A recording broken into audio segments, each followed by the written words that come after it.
connecting you. This is Iowa's News Now at 6. It's the return of rain to eastern Iowa after the longest stretch without it that we've seen in a while. Live look there in Iowa City this Monday evening, and we start Iowa's News Now tonight with Weather First meteorologist Nick Stewart. Pretty impressive streak that's over, Nick. Yeah, finally. I mean, for some of the area, it was a feast of rain. Other parts of the area, more of a trickle of some light rain. Some good news, though. Pretty much everybody did pick up at least some rain today. Washington at the top of the list, more than 1.25 inches of rain up that way. Iowa City over 1 inch as well. And then the numbers start petering out if you missed out on the thunderstorm activity. Waterloo, 0.2 inches. Here in Cedar Rapids, just a lowly 0.13 of an inch. Temperatures today were overall fairly mild. 72 for high in Monticello, 69 in Cedar Rapids, Waterloo, and Tama, 72 for Iowa City and Washington. A live look over Cedar Rapids. The rain has moved out. That's confirmed by the radar and satellite view. Just a little bit of light rain still hanging on for Dubuque, but that'll be out of here within the next maybe hour or two. Otherwise, though, for the rest of the night tonight, we'll call it mainly cloudy with some partly cloudy conditions as well, and notably cooler. Temperatures down back into the mid-40s. Looking ahead, overall, a fairly cool stretch for the first week of May. We'll talk about that and your next best chance for rain coming up in your full Weather First forecast in a few minutes. Nick, thank you. And of course, you can stay up to speed on everything you need to know about weather in eastern Iowa, courtesy of our Weather First team. Download the free Iowa's News Now weather app in your app store. Just search Iowa's News Now WX. Take a look at this new video just into our newsroom tonight under that car wash fire we told you about at 5 o'clock. Brandino Smith, thank you for sending this in, showing the flames pouring out there at the Blue Lagoon Car Wash. That's on C Street in southwest Cedar Rapids. There's actually a car on fire inside that structure, and that ultimately spread to the building. The roof of that car wash eventually collapsed too. Crews got the call just after 2 this afternoon. It took 24 firefighters to help get things under control. Thankfully, nobody was hurt. And an update to the breaking news we told you about starting at noon today. Cedar Rapids police now say a suspect is in custody after a drive-by shooting on the northeast side this morning. The victim is also in custody. That shooting happened around 10:20 a.m. near Blair's Ferry Road and Fountains Drive northeast. CRPD caught up with the suspect about a mile away down on Blair's Ferry Road east of that scene. No word yet, though, on who that suspect is. We do know, though, 30-year-old Terrell Taylor was the man that was shot. He is out of the hospital and in the Linn County Jail on a robbery warrant out of Iowa City. We pushed this out as breaking news earlier in the day through our Iowa's News Now app. That's also a free download in the App Store if you want to stay up to date on everything happening across eastern Iowa. Almost 7 years after a Marion man is shot and killed, the man who was holding the gun is found guilty of his murder. Matthew Robbins was convicted today on federal charges in the killing of James Boer.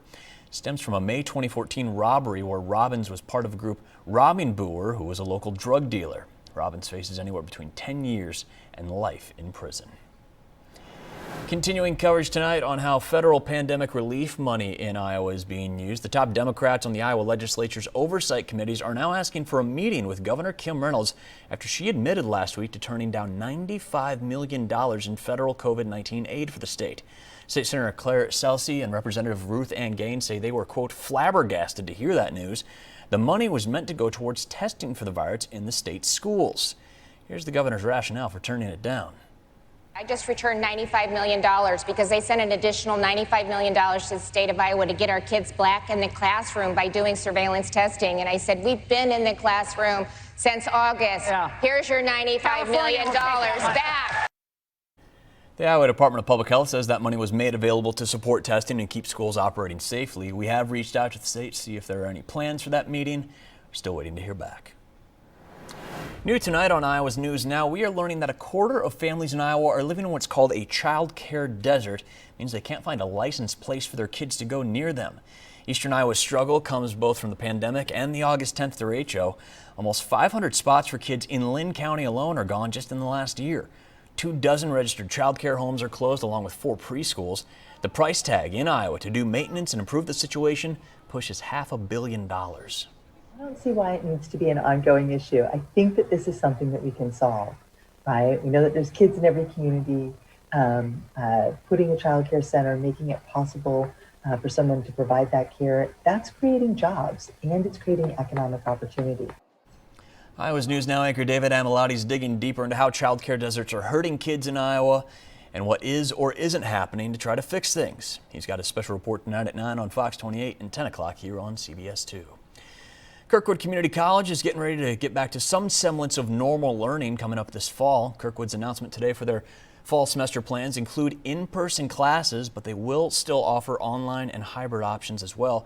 There won't be as many pandemic restrictions in place this fall. There will also be bigger class sizes. For the summer, though, current restrictions and protocols will be staying in place. Of course, millions of people are now fully vaccinated against COVID-19 across America, including more than 1.1 million here in Iowa, but the impact of the pandemic still remains. And the National Alliance on Mental Illness is reminding Iowans that this is Mental Health Awareness Month. At Lindale Mall, you can now find the Wall of Gratitude. It's being on display there the entire month. Organizers say it promotes mental health awareness by allowing people to share messages of hope and positivity. All in this together, and no one is alone. So we're doing this group, collective mental health effort for the people in Linn County, as well as the visitors that come to the mall from all over. And anybody can visit that exhibit and post their own note on the wall. Head to iowasnewsnow.com to get all the details on how you can join in. I'm Christine Frizzell with some new dramatic pictures, bringing us new insight into the growing challenges at the U.S.-Mexico border.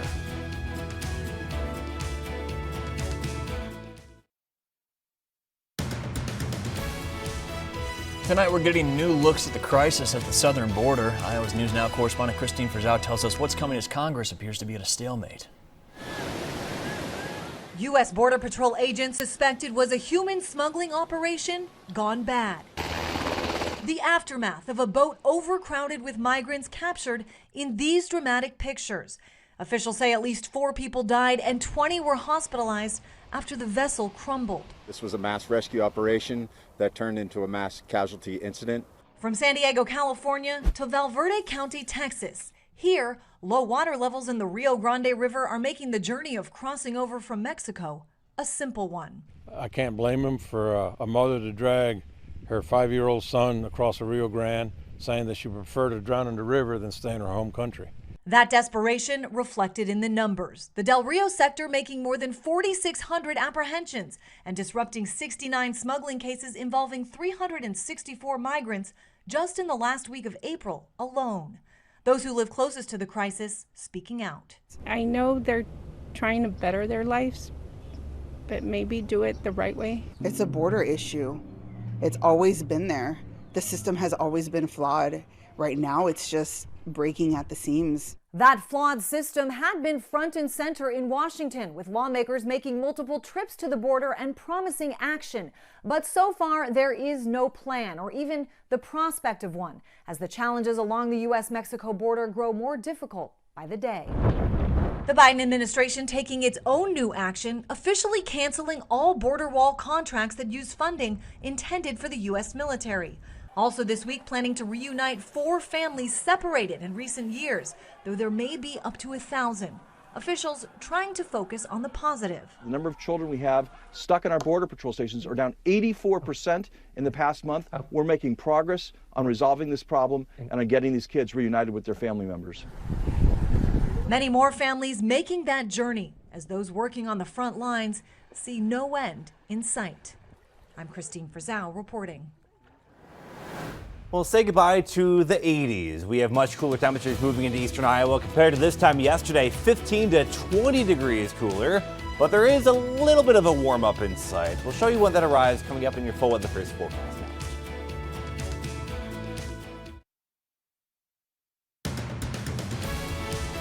It's a corridor collaboration between Linn County and Johnson County to get more people in the know about the benefits of solar energy. Weather First meteorologist Sarah Flynn joins us live tonight in Hiawatha.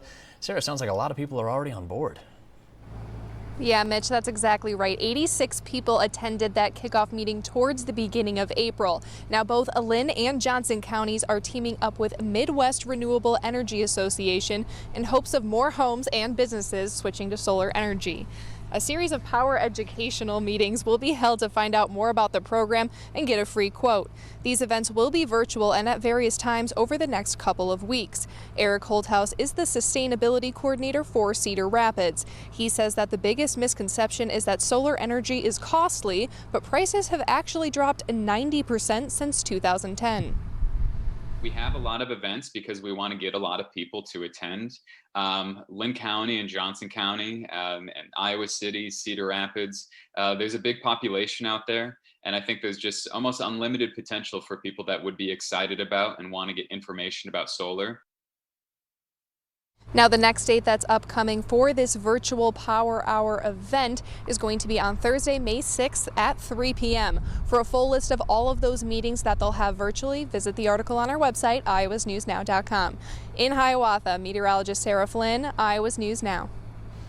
Well, spring has sprung, and that means more yard signs springing up too. Officials in Iowa City are just reminding people to make sure things like garage sale signs, rental signs, political signs aren't in the public right-of-way, that space between the street and the sidewalk.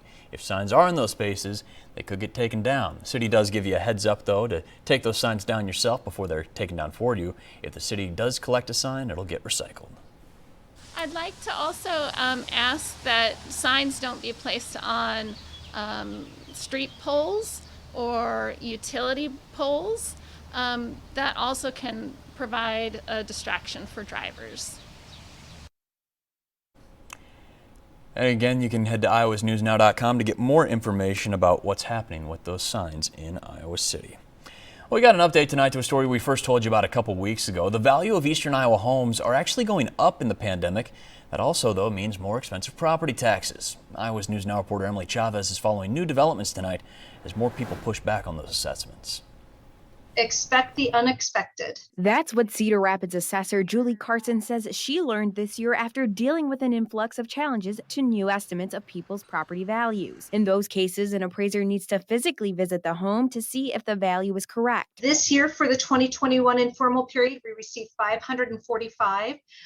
Typically in a regular assessment period, we'll see maybe 150, maybe 200. So it was certainly an increase this year. Lynn County Assessor Jerry Witt was shocked to learn his team only had 340 requests. A lot of times, like especially now with that derecho damage, there was a lot of stuff that we didn't find.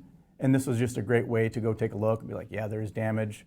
And it was very easy. We'd say we'd lower it a certain percentage due to however much damage there was to the property. Property owners who did not come to an agreement and didn't do an informal request have to file a petition to the Board of Review. For Cedar Rapids residents, that's at the city's Services Center. Anyone else in Lynn County, that's at the Gene Oxley Building. The Board of Review meets here to listen to the petitioner's case. That can last about 10 minutes, and a decision is typically made within 5 minutes. Witt has advice for anyone petitioning their home assessment. Present it and make sure that it's based on valuation methods, which is comparing to other properties. Or if there's an error, point out the errors, and that can be corrected because we want to be correct on our listings. In Cedar Rapids, Emily Chavez, Iowa's News Now. A well-known Eastern Iowa nonprofit's getting a new name and a new look. The Mississippi Valley Regional Blood Center is now known as Impact Life. An announcement from the Blood Center officials today says now is the right time to bring all of the regions it serves under one umbrella, rather than operating under 3 different names that are headquartered in Davenport, Champaign-Urbana, and Springfield, Illinois. Everything's going to fall under that Life or Impact Life heading. Our prior names really represented a geographic region, where we are, but not really who we are.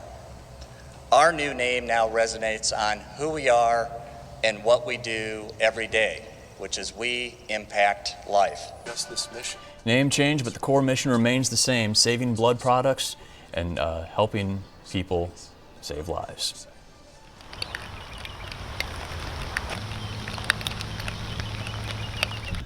A sound and sight we haven't had in eastern Iowa in a while. That's rain, in case you've forgotten. That's a look at it in Cedar Rapids today. Weather First meteorologist Nathan Santo Domingo joins us live in Iowa City with a look at area rainfall and just how dry it's been, how long. Nathan?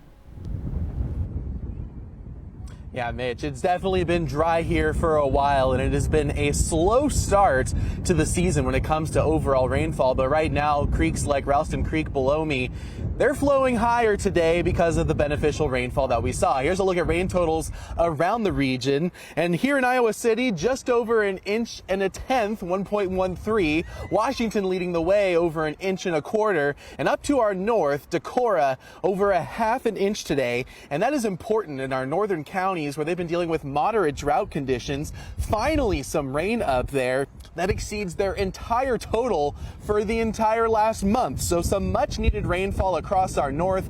It wasn't a home run everywhere, but it was nice to see the rain. Looking at totals around our 4 major metro areas, still lagging behind where we were this time last year. But thankfully with the rain today and potential for more rain in the forecast as we head into the weekend, hopefully some good news that maybe May will start to bust some of this drought out of here in eastern Iowa. Live in Iowa City, meteorologist Nathan Santo Domingo, Iowa's News Now. Creeks are definitely benefiting from the rain today. A live look tonight over Iowa City. Off in the distance, you can actually see some sunshine. The rain is moving out of the area for now, and some cooler temperatures are moving back in as well. We're at 66 degrees of current temperature in Iowa City. Northwest wind, that's not bringing in that cooler air, and it's going to be rather cool throughout much of the week here in eastern Iowa. On the radar and satellite view, the rain we dealt with now moving off to the east. Finally, some beneficial rain. Now even some clearing in the central part of Iowa tonight. Now, the rain we saw today finally ended a prolonged stretch of some very dry weather. We went 22 consecutive days without any measurable precipitation in Cedar Rapids. That's the longest stretch since February of 2015. It's been a while. Unfortunately, it wasn't a lot of rain for Cedar Rapids, but we'll take what we can get. Tomorrow we'll start off rather cloudy, but I do think by late afternoon and evening we should break into some sunshine once again. But look at those temperatures, back in the upper 50s to near 60 degrees. Cooler weather and below normal temperatures will become the norm going forward. On predictor, we got clouds kind of breaking up for a little bit and then building right back in by early tomorrow morning. North winds keeping those temperatures down. By the afternoon, we should see a good amount of sunshine. Northwest winds still continuing to bring in some cooler air, but we should break into a good amount of sunshine by tomorrow evening. Heading into your day on Wednesday, I think we'll start off mainly clear and mostly sunny skies to partly cloudy skies will continue throughout the afternoon. Overall, not a bad day on Wednesday, except temperatures will be on the cooler side of things. In fact, the next 7 days here are all below normal going forward. In fact, this weekend, despite several consecutive weekends in a row being rather pleasant, this weekend doesn't look so nice, nearly 15 to 20 degrees below normal in terms of temperatures. And that does come with a chance for rain as well. We do have a storm system which will pass off to our south, bringing with it a chance for rain on Saturday and Sunday. Also notice northeast winds. That's not a great thing this time of year. That means it's going to be a cool one. Temperatures tomorrow also rather cool. 59 for high in Cedar Rapids, 60 in Sigourney. A bit cooler up north, 56 Decorah, 59 Waterloo.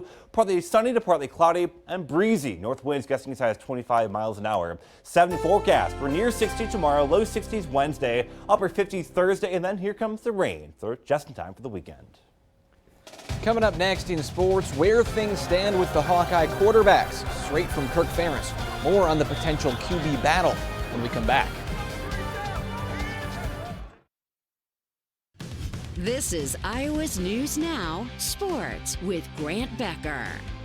Well, Hawkeye fans, if it's a quarterback battle you want, it may be a quarterback battle you get. Spencer Petras has a grip on the QB1 title, but Kirk Ferentz says both Alex Padilla and Deuce Hogan are options in consideration. All we've seen from Hogan is a pair of open spring practices, and those two practices are where we've seen Padilla shine. Kirk Ferentz gave a thorough update on where things stand at the quarterback position Saturday afternoon. Probably the more notable are the other guys kind of closing, I don't want to say closing the gap, but moving into the field of consideration. And I think I think Alex has had, he's finished the second half of spring. Probably he's on that upward trajectory right now, and I think Deuce is trying to figure some things out. But we've seen enough from both those guys to feel good about them, and feel good about Connor too. But there's, it's right now it's Spencer, then those two, and then I think Connor comes behind him. Since the NFL draft wrapped up on Saturday night, a number of former Hawkeyes have signed deals as undrafted free agents. Coy Cronk and Jack Heflin are headed to Green Bay. Cole Banwart and Mekhi Sargent are going to the Titans. And Kennedy's own Sean Byer signed with the Broncos. Additionally, Barrington Wade goes to the Ravens, Alaric Jackson to the Rams, and Brandon Smith to the Cowboys. 4 Cyclones also signed UDFA deals. Dylan Sainer with the Saints, Jaquan Bailey with the Eagles, Lawrence White with the Super Bowl champs, and Cedar Rapids, Washington's Landon Akers latches on with the Rams.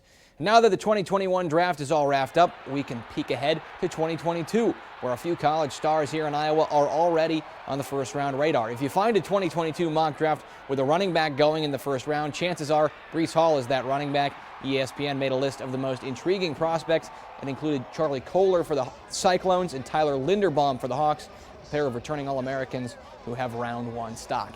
How about this, Hawkeye fans? Today at tennis practice, a few of the Big Ten's best in their respective sports dropped by to tell Alexa Noel that she had been named not only the Big Ten Freshman of the Year, but the Big Ten Player of the Year. Caitlin Clark, Anta Nizell, and Adeline Kenlin were the ones to let her know all 3 were either Big Ten Player or Freshman of the Year this season. Tomorrow night, it's the return of the Colonels. After a year without minor league baseball in Cedar Rapids or anywhere, the Colonels are back. They start the 120-game high A-ball season tomorrow night against Peoria at 6:35. We'll be coming at you live from Veterans Memorial Stadium at noon, 5 and 6 tomorrow. You don't want to miss it. And it'll be 603 days between games at Vets Memorial Stadium. Just a little rusty, hopefully. Hopefully they shake that off quick. Brian Dinkum and the boys ready to go on opening day. We're back over.